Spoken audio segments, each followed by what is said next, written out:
உனக்கு ஏதாவது gift கொடுக்கணும்னு தோணுது. ஆனால் என்ன கொடுக்கணும்னு தெரியல.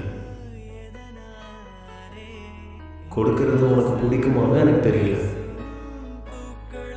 உனக்கு என்ன வேணும் அதை நீ கேளு.